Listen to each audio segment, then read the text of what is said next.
નમસ્કાર, જય હિન્દ, વંદે માતરમ વિદ્યાર્થી મિત્રો, તમારું સ્વાગત છે આઈએસ લાઇફસ્ટાઇલ એકેડમી યુટ્યુબ ચેનલમાં, જ્યાં સ્પર્ધાત્મક પરીક્ષાની તૈયારી માટે હું વિદ્યાર્થીને update video information lecture provide કરું છું. વિદ્યાર્થી મિત્રો, જે વિદ્યાર્થી 2024 કે 25માં એક્ઝામ આપવાના છે એની એક્ઝામ સરળ રહી, પ્રિપરેશન સારી રીતે થાય એ હેતુસર યુપીએસસી સિલેબસમાં સબ્જેક્ટ વાઇઝ હું તમને ટોપિક એનાલિસિસ જણાવી રહ્યો છું, જેથી તમારી તૈયારીમાં કોઈ ટોપિક છૂટી ના જાય અને ઇમ્પોર્ટન્સ ટોપિક હોય એને તમે સારી રીતે તૈયારી કરી શકો. આજના આ વિડીયો ઇન્ફોર્મેશનમાં હું તમને એન્વાયરમેન્ટ એન્ડ ઇકોલોજી સબ્જેક્ટના જે ટોપિક હશે એ ડિટેલમાં જણાવીશ, જેથી કયા કયા ટોપિક તમારે સારી રીતે તૈયાર કરવાની એની તમને માહિતી મળશે. માહિતીની શરૂઆત ડિટેલમાં કરીએ એ પહેલાં જો તમે આઈએસ લાઇફસ્ટાઇલ એકેડમી યુટ્યુબ ચેનલને સબસ્ક્રાઇબ ના કરી હોય તો અવશ્ય સબસ્ક્રાઇબ કરી લેજો, કે જેથી આવા અવનવા અપડેટેડ ઇન્ફોર્મેશનવાળા વિડીયો તમારા સુધી પહોંચ્યા કરે. સાથે સાથે એક જાહેરાત, માર્ગદર્શન જોતું હોય તો અમે એક સબ્જેક્ટ જોઈન કરી શકીએ કે નહીં, તો એના માટે વિદ્યાર્થી મિત્રો આપણે ખાસ અરેન્જમેન્ટ કર્યું છે. તમે કોઈ પણ એક સિંગલ સબ્જેક્ટ જે તમને ડાઉટ લાગતો હોય, જે તમારે સારી રીતે તૈયાર કરવો, સ્કોર કરવો, તો એક સિંગલ સબ્જેક્ટ એ તમે જોઈન્ટ કરી શકશો. મલ્ટિપલ સબ્જેક્ટ પણ તમારી ઈચ્છા અનુસાર, મતલબ જે સબ્જેક્ટ તમારો વીક હોય એ રીતે જોઈન્ટ કરી શકો છો. ખાસ એટલા માટે જણાવું છું કારણ કે સાયન્સના વિદ્યાર્થીઓને બને કે હિસ્ટ્રી અને જીઓગ્રાફીમાં ઇસ્યુ હોય, કોમર્સના વિદ્યાર્થીઓને જીઓગ્રાફી અથવા એન્વાયરમેન્ટવાળા સબ્જેક્ટમાં ડાઉટ હોય, તો એવા બધા વિદ્યાર્થીને બેલેન્સ થાય એના માટે ઇન્ડિવિજ્યુઅલ સબ્જેક્ટ માટે પણ કોર્સ તમારા માટે બનાવેલો છે. કોર્સની ઇન્ફોર્મેશન માટે તમે એકેડમીનો જે મોબાઈલ નંબર છે 9033926907 એના ઉપર કોલ કરીને એની ઇન્ફોર્મેશન લઈ શકો છો. ઓલરેડી યુપીએસસી જીપીએસસી ફૂલ બેચ કોર્સ ચાલે છે, પ્રિલિમ્સ મેઇન્સ ઇન્ટરવ્યુ ત્રણેય સ્ટેજ માટે, તો એની પણ માહિતી તમે લઈ શકો છો. વિદ્યાર્થી મિત્રો, સિલેબસ એનાલિસિસ શરૂ કરી એ પહેલા સમજી જાઓ પ્રિલિમ્સ અને મેઇન્સ એક્ઝામની અંદર મૂળ સિલેબસમાં કેટલી ઇન્ફોર્મેશન આપેલી છે. તો વાત કરું પ્રિલિમ્સની અંદર વિદ્યાર્થી મિત્રો, તો એન્વાયરમેન્ટ ઇકોલોજી સબ્જેક્ટના નામ ઉપર બાયોડાયવર્સિટી અને ક્લાઇમેટ ચેન્જ માત્ર 2 શબ્દ છે, જ્યારે મેઇન્સના સિલેબસમાં ખાલી એક લાઈન આપેલી છે. બરાબર, પણ એટલું નથી કરવાનું, આનાથી વધારે ઇન્ફોર્મેશન કરવાની છે. હવે વાત કરી લઉં વિદ્યાર્થી મિત્રો, એક્ઝામમાં ક્વેશ્ચન કેટલા પૂછાશે. તો મોસ્ટ ઓફલી કેસમાં એન્વાયરમેન્ટ અને જીઓગ્રાફી સબ્જેક્ટના ક્વેશ્ચન હંમેશા કોમ્બોમાં હોય છે વિથ કરંટ અફેર. અત્યારના જે તમે છેલ્લા 2 કે 3 વર્ષવાળા ક્વેશ્ચન જોશો ને, તો એન્વાયરમેન્ટના સિંગલ ક્વેશ્ચન હોતા નથી, કારણ કે સ્ટેટમેન્ટ બેઝ ઇન્ફોર્મેશન હોય છે. બનીએ કે સિલેબસ એન્વાયરમેન્ટ એન્ડ જીઓગ્રાફીનો સિલેબસ થોડોક ઓવરલેપ છે. એ હું તમને જ્યારે હમણાં ટોપિક જણાવીશ એટલે તમને ખ્યાલ આવી જશે. ઓલરેડી જીઓગ્રાફીમાં કયા ટોપિક કરવાના છે એની માહિતી હું તમને આપી ચૂક્યો છું. તો એ માહિતી જો તમે પ્રોપર રીતે સ્ટડી કરી હશે તો સમજી જશો કે એન્વાયરમેન્ટમાં ઘણી બધી વસ્તુ જીઓગ્રાફીની રિપીટ થાય છે. તો એના બે કોમ્બિનેશનમાં હોય છે. ક્વેશ્ચન હું તમારી સાથે ડિસ્કશન કરું તો એન્વાયરમેન્ટ એન્ડ જીઓગ્રાફી બોથ કોમ્બિનેશનમાં તો 30 થી લઈને 35 ક્વેશ્ચન આ બંને સબ્જેક્ટના હશે. બીજું, આપણે જે યુપીએસસીની પ્રિલિમ્સ એક્ઝામ આપીએ છીએ ને, એ પ્રિલિમ્સ એક્ઝામ 2 એક્ઝામ માટે હોય છે. એક તો જે યુપીએસસી સિવિલ સર્વિસ એક્ઝામિનેશન છે એ, અને બીજું જે છે એ છે ઇન્ડિયન ફોરેસ્ટ ઓફિસરની જે સર્વિસ હોય છે, ઇન્ડિયન ફોરેસ્ટ સર્વિસ, તો IFOS ફોરેસ્ટ સર્વિસમાં ઓ આવે છે. તો એ બંનેની પ્રિલિમ્સ કોમન હોય છે. તો એને પણ પ્રોપર ન્યાય આપવા માટે એન્વાયરમેન્ટ સબ્જેક્ટમાંથી થોડા ક્વેશ્ચન વધારે આવે છે. અને એન્વાયરમેન્ટ સબ્જેક્ટ આપણે પ્રિલિમ્સ માટે વધારે કરવાનું છે.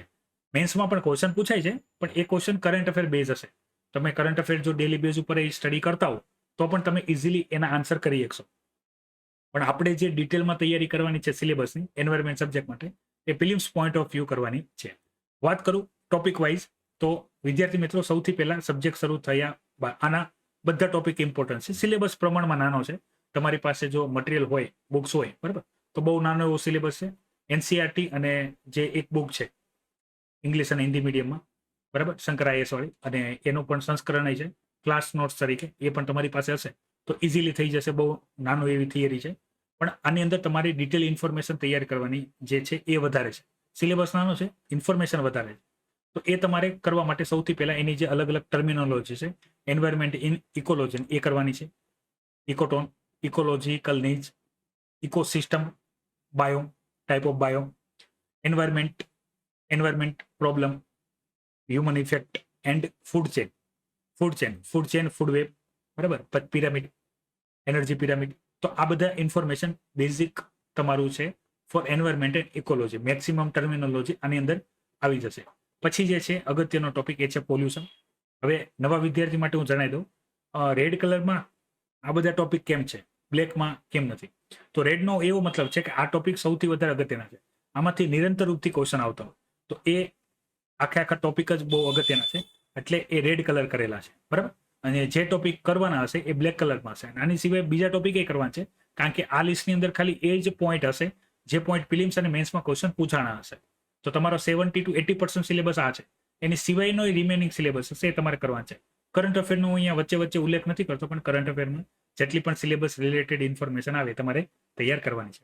પોલ્યુશનમાં type of pollution, soil, aquatic, air, noise, પછી acid rain, photochemical smoke, greenhouse gases effect, greenhouse gases effect ઉત્સર્જન ઘટાડવા માટેના નેશનલ ઇન્ટરનેશનલ જે પણ આપણે ક્રાઇટેરિયા છે, પછી ozone hole, ozone depletion, algae bloom, eutrophication કઈ રીતે થાય છે, કઈ રીતે આપણે ઓર્ગેનિક ફાર્મિંગ શા માટે પ્રમોટ કરીએ છીએ, એનું કારણ કંઈક ને કંઈક આલ્ગી બ્લૂમ છે, બરાબર. વોટર પોલ્યુશન છે, સોઇલ પોલ્યુશન છે, એને લીધે યુટ્રોફિકેશન થાય છે, આલ્ગી બ્લૂમ થાય છે, તો એને અટકાવવું જરૂરી શા માટે છે, શા માટે એક્વાટિક સિસ્ટમને ખરાબ કરે છે, બરાબર. બીઓડી, સીઓડી, ઓલ ઇન્ફોર્મેશન અહીંયા કરંટ અફેર સાથે હશે. પછી ટોપિક વાત કરું તો બાયોડાયવર્સિટી સૌથી વધારે અગત્યનું. બાયોડાયવર્સિટી ટાઈપ ઓફ જે આપણે એમાં ક્લાસિફિકેશન જોવાનું રહેશે. IUCN date data book, this another species which is category. થ્રેટન કેટેગરીની વાત કરું તો ક્રિટિકલ ઇન્ડેન્જર, એન્ડેન્જર, વર્નરેબલ, પછી આવશે નિયર થ્રેટન, બરાબર. પછી આવશે ડેટા ડેફિશિયન્ટ અને એક્સટ્રીમ. તો આ બધાના ક્રાઇટેરિયા શું છે IUCNમાં, કઈ સ્પીસીસ છે, એનું કયું સ્ટેટસ છે.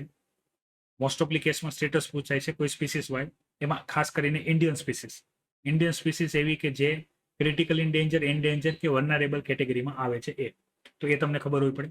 બાયોડાયવર્સિટી હોટસ્પોટ આપણે અલગથી નહીં જોશું. વેસ્ટર્ન ઘાટ, બરાબર. પછી નીલગિરી બાયોસ્ફિયર રિઝર્વ, આ બધામાં બાયોડાયવર્સિટી મેન્ટેન કરવા માટે આપણે શું શું કામ કરીએ છીએ. Wild life protection act information. પછી આવશે કન્ઝર્વેશન. હવે તમે અહીંયા ધ્યાનથી જો, biodiversity, conservation and sustainable development, આ ત્રણ પોઈન્ટ જે છે જીઓગ્રાફીમાં તમારા કવર થાય જ છે. તો અહીંયા લખેલું જ છે કે ભાઈ આ જે ટોપિક છે આ બધા IUCN રેડ ડેટા બુક તમે ખાલી બાદ કરી દો તો બાકી બધું બાયોડાયવર્સિટી વાળી જે ઇન્ફોર્મેશન છે એ જીઓગ્રાફી સબ્જેક્ટ બેઝ જ છે. કન્ઝર્વેશનની વાત કરીએ તો natural resources, national park, wildlife conservation, wetlands, Ramsar site, biosphere reserve અને આની જેટલી પણ લિસ્ટ છે, બરાબર. રામસર સાઇટની લિસ્ટ, વેટલેન્ડ વાળી list, national park, wildlife sanctuary કયા એનિમલને ડેડિકેટેડ છે, બરાબર. આપણે કુનો નેશનલ પાર્કની હમણાં ચર્ચા કરીએ છીએ. તો આ બધા ઇન્ફોર્મેશન જે જીઓગ્રાફીમાં તમારે કરવાની છે એ જ ઇન્ફોર્મેશન તમારે એન્વાયરમેન્ટ એન્ડ ઇકોલોજીમાં કરવાની છે. ક્વેશ્ચન કોઈ પણ રીતે પૂછાઈ શકાય છે. ફિલિમ્સનો ક્વેશ્ચન એન્વાયરમેન્ટ વાળો ડિફિકલ્ટ એટલે થઈ જાય છે કારણ કે એન્વાયરમેન્ટ, જીઓગ્રાફી એન્ડ કરંટ અફેરનું કોમ્બિનેશન. વિદ્યાર્થી ત્યારે એને આઈડેન્ટિફાય ના કરી. મોસ્ટ ઓફ કેસમાં જ્યારે ક્વેશ્ચનની પણ વાત આવે ને ત્યારે ફેકલ્ટીમાં તકરાર થાય કે આ ક્વેશ્ચન તો એન્વાયરમેન્ટ પ્રમાણે છે, જીઓગ્રાફીના સર કહેશે ભાઈ આ ક્વેશ્ચન તો જીઓગ્રાફી પ્રમાણે છે. તો એમાં કન્ફ્યુઝન થાય છે. એટલે હું તમને બંને સાથે સાથે જ જણાવું છું. વેટલેન્ડ, બાયોસ્ફિયર રિઝર્વ, એમાં અત્યારે સ્ટેટસ શું છે, એમાં શું પડકાર છે, શા માટે બાયોડાયવર્સિટી જે છે એ ઘટી રહી છે, બાયોડાયવર્સિટી વધારવા માટે સરકાર શું કરી રહી છે, આપણે શું કરવું જોઈએ, તમે શું કરશો ભવિષ્યમાં એક સિવિલ સર્વન્ટ બનશો તો, દરેક બાબત આ એપ્રોચ તમને આની અંદર પૂછાશે. પછી આવશે સસ્ટેનેબલ ડેવલપમેન્ટ, જેમાં રિન્યુએબલ એનર્જી, ઓલરેડી જે ટ્રેડિશનલ પરંપરાગત એનર્જી સોર્સિસ છે એમાંથી કઈ રીતે આપણે બિન પરંપરાગત ઉર્જા સ્ત્રોતો છે, સોલર ઉર્જા, પવન ઉર્જા, ભૂતાપી ઉર્જા, એમાં કઈ રીતે આપણે શિફ્ટ થઈ શકીએ છીએ. આ સેમ ટોપિક તમારા જીઓગ્રાફીમાં છે ને સેમ ટોપિક એન્વાયરમેન્ટ ઇકોલોજીમાં છે. Bio fertiliser, bio pesticide, organic farming મેં તમને કીધું, બાયોમાસ ગેસિફિકેશન આપણે કઈ રીતે અચીવ કરી શકીએ છીએ એ એન્વાયરમેન્ટમાં તમારે તૈયાર કરવાનું છે. ખાસ યાદ રાખજો, એન્વાયરમેન્ટ વાળા જે ક્વેશ્ચન છે ને કરંટ અફેરમાંથી વધારે પૂછાશે. એટલે થિયરી તમને બેકગ્રાઉન્ડ પૂરું કરશે, કરંટ અફેર તમને જે ચેલેન્જીસ છે, પડકારો છે અને સરકાર એમાં કઈ રીતે કામ કરી રહી છે એ ઇન્ફોર્મેશન તમને પૂરા પાડશે, જે કામ લાગશે. ઇકોલોજીકલ સેન્સિટિવ એરિયામાં વેસ્ટર્ન ઘાટ અને હિમાલયાસ એ આવશે. ક્લાઇમેટ ચેન્જ મોસ્ટ ટાઈમ છે. ક્લાઇમેટ ચેન્જમાં અત્યારે આપણે જે જાણીએ છીએ કે ભાઈ ક્લાઇમેટ ચેન્જને લીધે ગ્લોબલ વોર્મિંગ છે એ ઇન્ક્રીઝ થઈ રહી છે. એને અત્યારે નવું આપણે જે UNSC ના ચેરપર્સને કીધું એ રીતે હવે ગ્લોબલ બોઇલિંગ થઈ રહ્યું છે. તો એ હીટ વેવ્સ, ક્લાઇમેટ ચેન્જમાં હીટ વેવ્સ, હોટસ્પોટ ઝોન, નાની રીતે કઈ રીતે જે રેન પેટર્ન છે ભારત એશિયન રીજન એ ચેન્જ થઈ રહ્યું છે, સાયક્લોન ફોર્મેશન થઈ રહ્યું છે, એ દરેક આની અંદર આવશે. આઈસ મેલ્ટ થઈ રહી છે, સી લેવલ રાઇઝ થઈ રહ્યા છે, એ બધું ક્લાઇમેટ ચેન્જની અંદર આવશે. મેન્સમાં એકાદો ક્વેશ્ચન ક્લાઇમેટ ચેન્જનો હોય જ છે, બરાબર. ભાગે જેવું કોઈ વર્ષ હશે ક્લાઇમેટ ચેન્જનું કોઈ ક્વેશ્ચન ના પૂછો. તો એના માટે આ જે મિટિગેશન, બરાબર, કઈ રીતે આપણે આની અસર ઘટાડી શકાય. ઇન શોર્ટ, જે ગ્રીન હાઉસ ગેસીસ છે ને એનું ઉત્સર્જન આપણે ઘટાડવાનું છે. આપણે જે ફોસિલ ફ્યુલ છે, બરાબર, પરંપરાગત જે બળતણ છે જેમાંથી કાર્બન ડાયોક્સાઇડનું નિયમિત રૂપથી ઉત્સર્જન થાય છે એ આપણે ઘટાડવાનું છે. નેટ ઝીરો, બરાબર, નેટ ઝીરો ઇમિશન આપણે ટાર્ગેટ અચીવ કરવાનું છે. એમાં આપણે તૈયાર કરવાનું રહેશે ક્યોટો પ્રોટોકોલ, મોન્ટ્રીયલ પ્રોટોકોલ, બરાબર, પેરિસ એગ્રીમેન્ટ. કઈ રીતે આપણે આને જે આપણે ટાર્ગેટ લીધા છે આપણે ધીરે ધીરે એ ટાર્ગેટને અચીવ કરવા માટે જે કાર્બન ડાયોક્સાઇડનું ઉત્સર્જન છે એ આપણે ઘટાડી રહ્યા છીએ. પછી આવશે law, regulatory body, policies, national અને ઇન્ટરનેશનલ.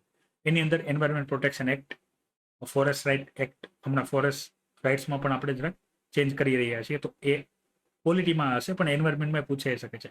એન્વાયરમેન્ટ ઇમ્પેક્ટ એનો પણ ટોપિક આપણા સિલેબસની અંદર મેન્શન કરેલો છે, એટલે આપણે એ પણ આપણે તૈયાર કરવાનું રહેશે. નેશનલ બાયોડાયવર્સિટી ઓથોરિટી, આની સિવાય પ્રોટોકોલ્સ, પછી નગોયા પ્રોટોકોલ, લીમા કોન્ફરન્સ, આના જે રેકમેન્ડેશન છે એ આપણે કઈ રીતે લાગુ કરી શકીએ છીએ, અત્યારે આપણે એના ઉપર કઈ રીતે કામ કરીએ છીએ, દરેક વસ્તુ. નેક્સ્ટ ટોપિક છે એમાં છે ઇન્ટર ગવર્મેન્ટલ ઓર્ગેનાઇઝેશન.